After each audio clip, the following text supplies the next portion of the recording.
SpaceX's Starship rocket has completed its first full flight, surviving re-entry in a breakthrough for the prototype system that could one day send humans to Mars. Previous missions ended with the 400-foot rocket exploding or breaking apart, but this time, Starship survived re-entry and made a controlled descent into the Indian Ocean just 65 minutes after launching from Texas. Despite losing many parts and suffering damage to its wing, Starship managed to make a soft landing in the ocean.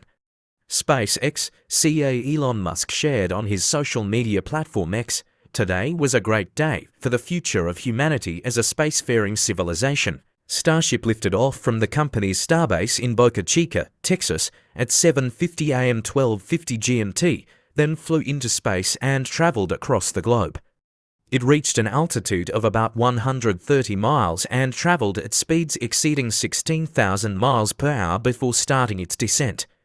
During the live broadcast, some parts of the spacecraft were seen breaking off due to the intense heat of re-entry, with a flying piece even cracking a camera lens. The spacecraft remained intact enough to transmit data to its targeted splashdown zone in the Indian Ocean. This mission's success marks a critical milestone in the company's plan to develop a reusable rocket, which NASA and Musk are counting on to take humanity to the Moon and then Mars. NASA has contracted SpaceX to use a modified version of Starship as the final vehicle to land astronauts on the Moon's surface under the Artemis program. The company needs to demonstrate it can do this safely. Congratulations to SpaceX on Starship's successful test flight this morning. NASA Administrator Bill Nelson wrote on X, "We're one step closer to returning humanity to the Moon with #ARTMIS and then on to Mars." SpaceX is committed to conducting tests in the real world rather than in laboratories.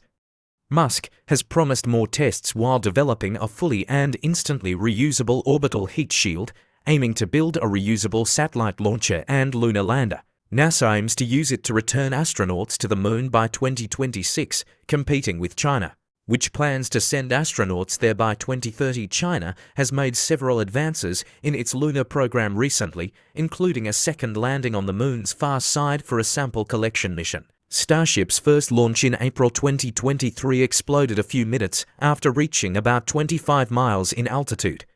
The second attempt in November reached space before exploding. The rocket's third test flight in March got much further, but broke apart during atmospheric re-entry about 40 miles above the Indian Ocean.